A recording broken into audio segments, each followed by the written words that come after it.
Селям алейкум, урмитли телесерджилер. Рада видеть вас на любимой кухне Софрага Буюренес. И сегодня в долгожданные выходные еще один рецепт прибавится в ваш кулинарный арсенал. Штрудель, австрийский рулет. Его давно полюбили во всем мире. Тонкие, хрустящие слои теста и фруктовая сочная начинка делают это блюдо особенным. И сегодня на кухне Софрага Буюренес из самых обычных продуктов мы приготовим идеальный штрудель. Лучше, чем подают в ресторане. Так пообещала моя сегодняшняя гостья. Профессионал собственного дела, шеф-повар Лиля Бейтуллаева.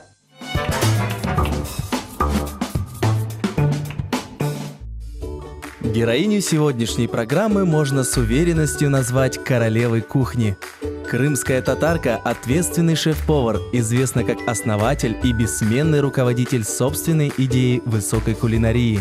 В основе философии ее кухни – натуральный вкус продуктов, свежесть всех ингредиентов, сочетание простоты и изящества в каждом блюде.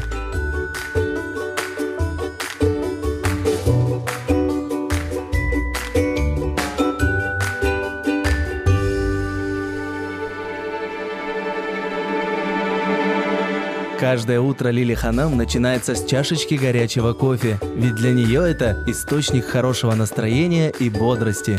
Впереди насыщенный рабочий день и занятия любимым делом, а именно изготовление креативных и оригинальных полуфабрикатов. Талантливая и бесконечно преданная своей работе Лиля творит действительно кулинарные чудеса. И сегодня на кухне Софрага Буюренес Лиля Бейтуллаева поделится рецептом традиционной австрийской выпечки.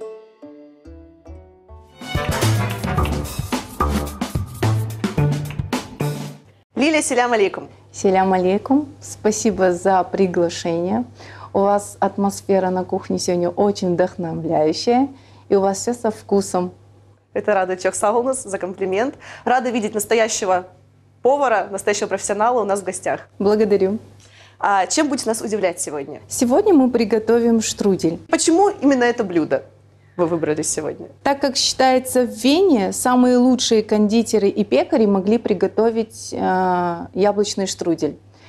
Яблочный штрудель могли приготовить влюбленные пекари. Угу. Почему? Почему? Задаемся мы вопросом. Они могли настолько тонко тесто раскатать, что оттуда могли сквозь этих стен увидеть письма своей девушки. То есть можно было подложить любовное послание, скажем так, да, под тесто, да, и через тесто прочесть. Да. Из-за этого считалось, что самый влюбленный кондитер, самый лучший кондитер, может приготовить яблочный штрудель. Так, ну тогда, значит, мы, наверное, будем приступать. Только давайте для начала для наших телезрителей перечислим, что у нас сегодня есть на столе. Ну вот я предполагаю, что яблоки основной, да, ингредиент? Да, и именно семеренко, кисленькие. И вот эта кислинка подчеркивает вкус штруделя.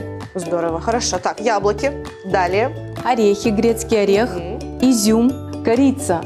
Здесь тесто можно приготовить обыкновенно на воде, но я добавляю немножко дрожжи, и оно лучше тянется. И тогда слоено-дрожжевое тесто подходит именно к этому штруделю, который мы сегодня приготовим. Мы можем приступать, правильно? Да. Если ты мне сегодня поможешь порезать яблоко кубиками, я буду очень тебе признательна. Я здесь для этого и есть. Значит, берем яблочко, смотри, напополам, потом делим на 4. Очищаем внутренности. Угу. Мне всегда, когда я очищаю внутренности, кажется, что я очень много вырезаю яблок. Каждая частичка яблока – это вкус штруделя. Так, и что потом? Делим на такие кубички. Все, поняла. Все, отлично. Эстетика, да? Самое главное, чтобы все было не только вкусно, но и красиво. Согласны? Да. Ведь это ж не трудно. Лилечка, вот остается ли дома время на готовку? Кому вот вы поручаете это? Или все сама-сама? Я, во-первых, все делаю сама. Я свою кухню не доверяю никому. Вот могу доверить своей сестренке и своей маме.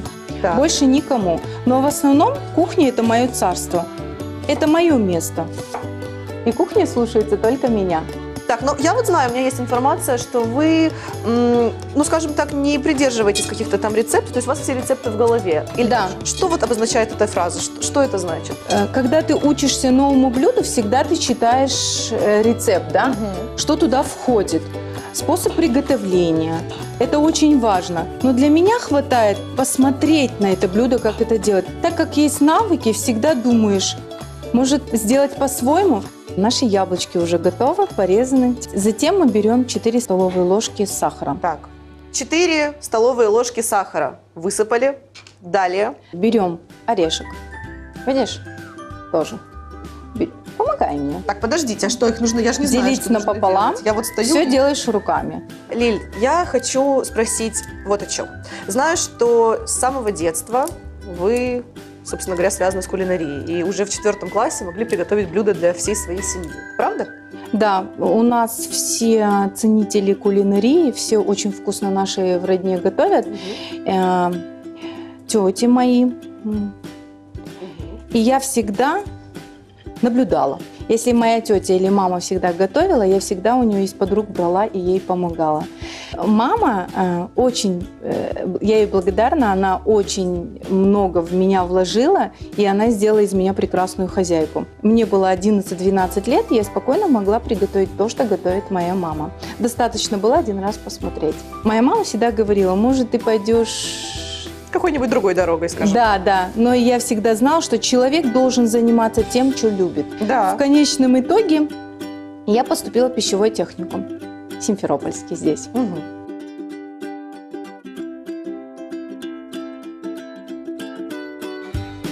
Орешки мы дочистили. Так. Переходим к другому. Мне нужна чайная ложечка. Чайная ложечка. С корицей увлекаться много не надо. Вот. Теперь сюда мне еще нужно будет сливочное масло нарезать кубиками. Жирность должна быть самая высокая, потому что если масло сливочное будет жирное, оно не даст воду и не будет растекаться. Угу. Я позволяю себе в свой рацион сливочное масло. Все это мы с тобой размешиваем. Масло немножко нужно растопить. Ты мне поможешь? Да, значит, мы его отправляем в микроволновку, да? Да. Полагаю, Начинка у нас готова. Угу, хорошо. Начинка готова. Масло мы растопили. Что мы можем сделать сейчас? Мы переходим к основному приготовлению.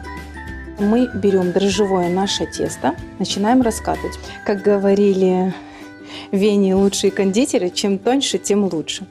Лили, я знаю, что 22 года у вас опыта в кулинарной сфере. И я знаю, что вы человек целеустремленный, ставите цели и их добиваетесь.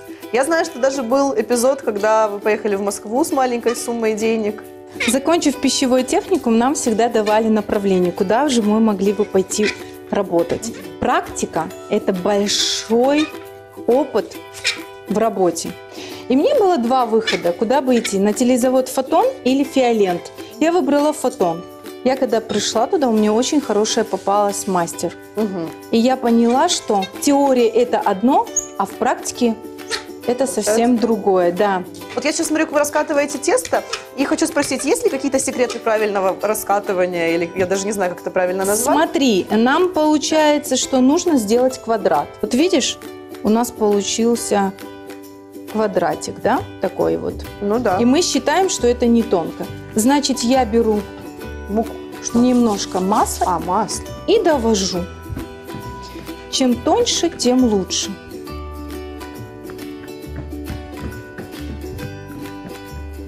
Дальше мне кисточка для масла нужна.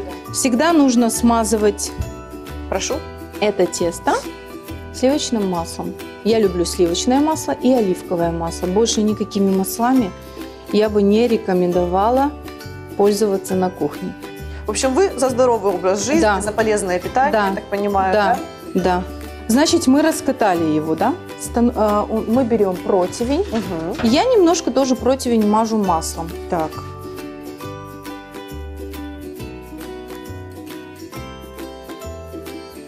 Мы берем нашу начинку и еще раз перемешиваем. Я всегда ложу начинки больше и тоньше теста. Теперь приступаем. Вот это место нужно всегда закрывать. Видишь, прищепка, как прищепкой сделала. И здесь также. Все, это уже у тебя начинка. Как в конвертике. Да, начинка как в конвертике. Теперь нужно вот этими движениями руки взять и обязательно нужно его и растягивать, думать о своих мемуарах Ага. и собирать в кучу. И основное, всегда нужно закрывать кончики. Всегда я в конце делаю так. Мы это потом его вырежем. Целое искусство, послушайте. Целое искусство, да. Так. Все. Я его ставлю напротив. Сколько у нас еще таких будет? Еще один. Еще один. Да. Отлично. Так все-таки про Москву. Так все-таки про Москву. В моей жизни произошли очень большие перемены, которые ломают человека. И в то же время я очень много думала, как же взять себя в руки и найти себя заново. Как всегда, без денег мы никуда, правильно? Ну, Почему к сожалению, слово «Москва»? Да, кстати. Почему Москва? Чтобы поехать заработать. У меня был только один там одноклассник, который мне сказал: хорошо, приезжай, я тебе помогу. Мгм.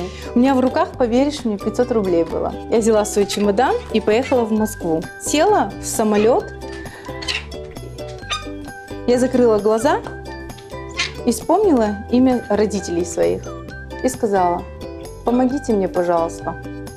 Я всегда, когда мне тяжело, я всегда закрываю глаза и называю имя своих родителей. И благодарю Всевышнего за все. И говорю: пожалуйста, на моем пути дай мне искренних, таких же честных людей, как и я. Просто возле меня неискренние люди не задерживаются. В ресторанах Москвы узбекскую кухню нужно знать от и до. Так как я была крымская татарка, меня хотели взять на работу.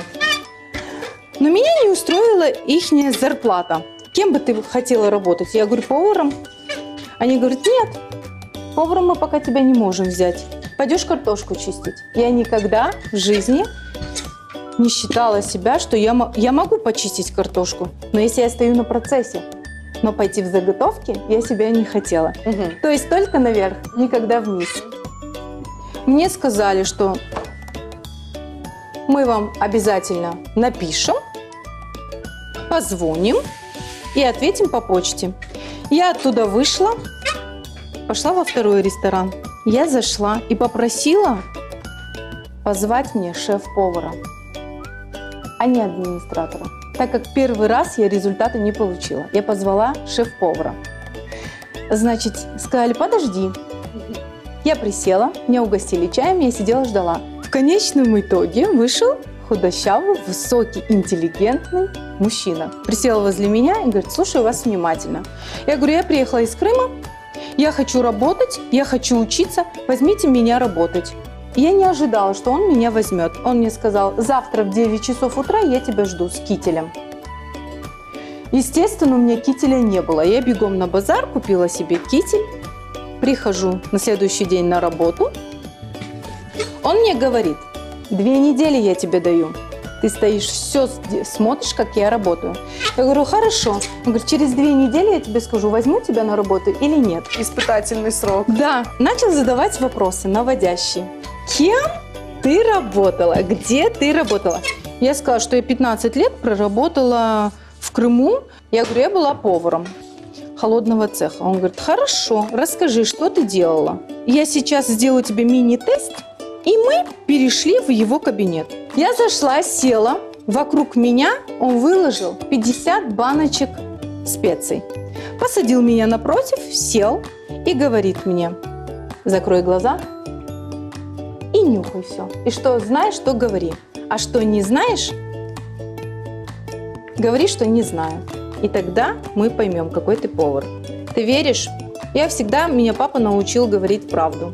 Я из 50 баночек угадала только 5. И он мне сказал: никакой ты не повар. И я поняла, что сейчас же я пойду на выход, и он меня не возьмет больше. Он мне сказал: и я хочу, чтобы ты научилась. Мгм. Я сказала: что для этого надо? Сидеть, нюхать все специи, изучать? Он мне сказал: нет. Он мне сказал: книги, изучай гастрономию. Переходим к другому процессу. Да, я потом слушайте, расскажу. вообще, конечно, я потом расскажу. Я вот слушаю историю, я просто поражаюсь тому, насколько вы целеустремленный человек, конечно. И я вот всем телезрителям желаю такой целеустремленности. Так, это у нас что? Потому что мы даже не упомянули. Это яичко. Мгм. Его хорошо взбалтываешь и мажешь для красоты. Он дает идеально золотистую корочку. Так, Мне нужна вилочка, ты мне дашь? да, конечно, вилочка есть. Значит, берем, прокалываем вот так вот вперед. Елочкой такой, да? Да, елочкой. Ты можешь как угодно себе сделать. Я всегда делаю дорожку. Ну, давайте я буду тоже за вами повторять. Итак, Прекрасно. получается у Даже меня? лучше, чем у меня. Ну, лучше точно нет. Ну, как-то вот так. Еще одну волну Еще можно. одну давайте. Все, прекрасно. Духовку мы разогрели заранее. 180 градусов должна быть температура. Все верно? Да, 20 минут на выпекание. Итак, мы не только все нарезали, завернули, но еще и сделали красивый узор на тесте. И мы готовы отправлять в духовку наш замечательный яблочный штрудель. Духовка у нас горячая. Мы отправляем штрудель на 20 минут. Ждем.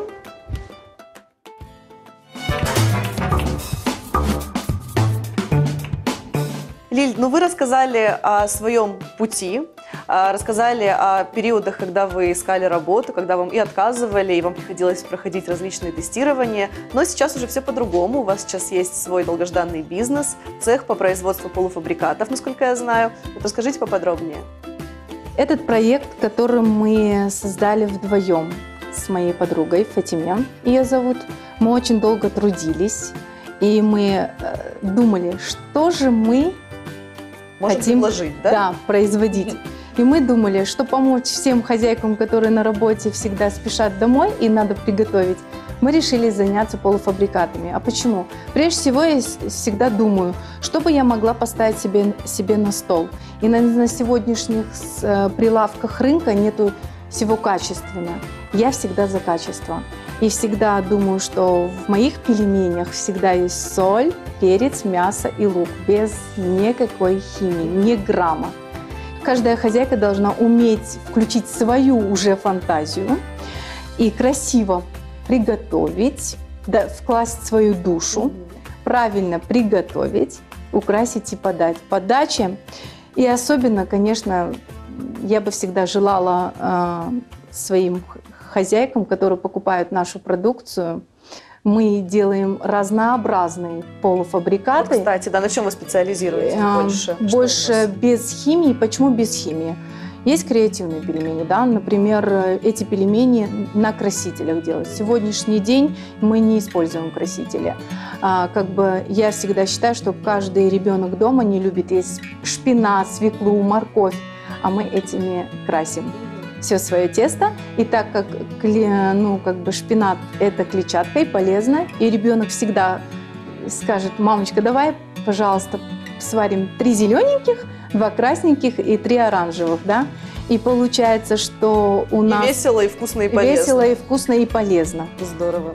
А еще знаю, что вы посещали многие мастер-классы, как в Москве, так и в Стамбуле, где-то еще, может быть? Да, в Москве я первый раз попала на мастер-класс ведущему бренд-шефу повару Дмитрию Макеевскому, которому очень много чему научилась. Он меня приглашал на эти мастер-классы и всегда мне показывал то, что вот он знал меня настолько, чтобы я училась, направлял меня.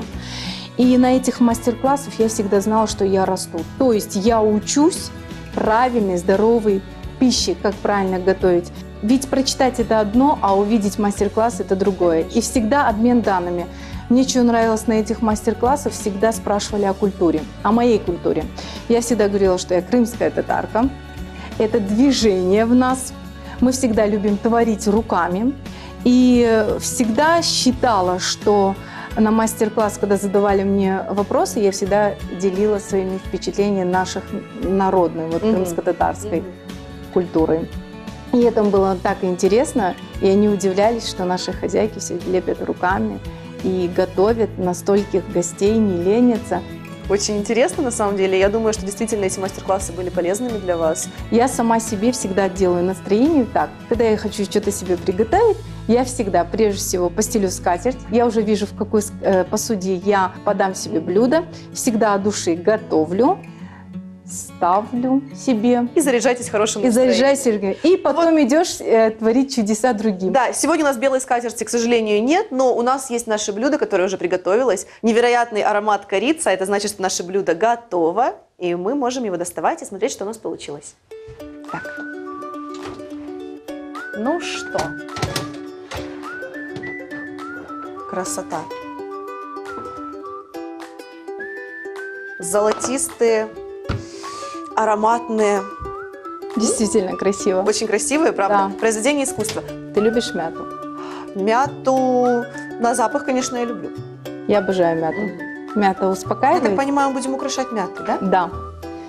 Да. Штрудель можно украсить фруктами, но классика штруделя – это мята и мороженое. Почему мороженое? Горячий штрудель подается шариком мороженого. И когда его вместе пробуешь, великолепный вкус. И запиваешь кофе с молоком, тоже очень вкусно. То, что нужно. То, Да. что доктор прописал. Только, да. Какую Так. веточку ты выберешь? Давай я Я тоже. даже не знаю. Да. Как нужно? Вот, ну-ка, Букетиком, чтобы было, да. Ну, вот так, да, наверное? Да. Так, да? Да, и вот это красивое. И вот это. Я всегда выбираю все красивое. Слушайте, ну действительно, вот вы прям художник. Берем Знаешь, что? лопаточку.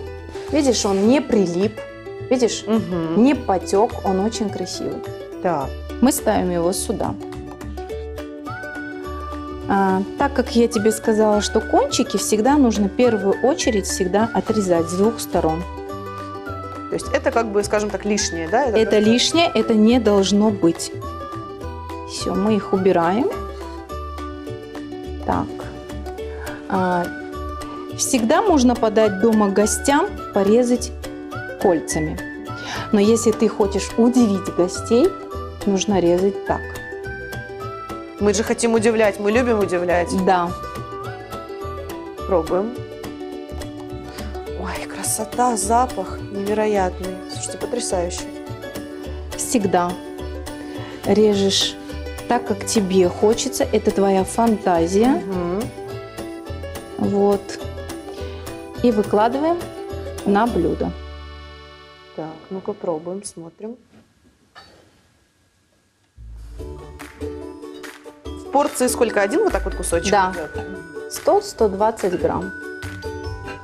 Дальше, да? Всегда мы ставим его по центру. Мороженое пломбир. Мне очень нравится пломбир. Основное. Мы режем его на 4-5 кусочков Мгм. и ставим все горочкой. Обязательно все горочкой, как пирамида. Вот. Естественно, я всегда люблю украшать. Я хочу сделать кружева. Я люблю кружева. Давайте пробовать делать кружева. Ну,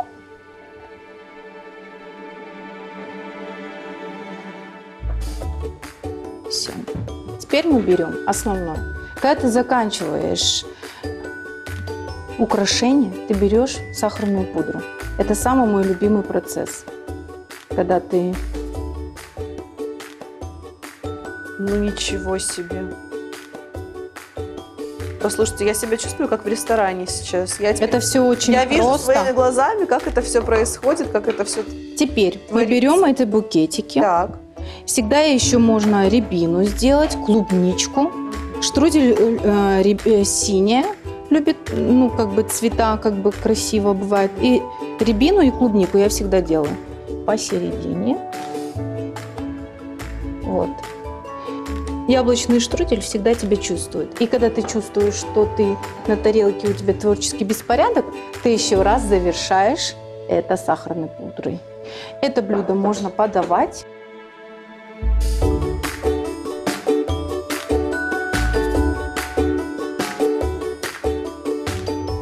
Друзья, вот такой прекрасный ароматный яблочный штрудель у нас получился. Отличный вариант для тех, кто хочет почувствовать себя в ресторане, не выходя из дома, а также для тех, кто любит питаться вкусно и полезно.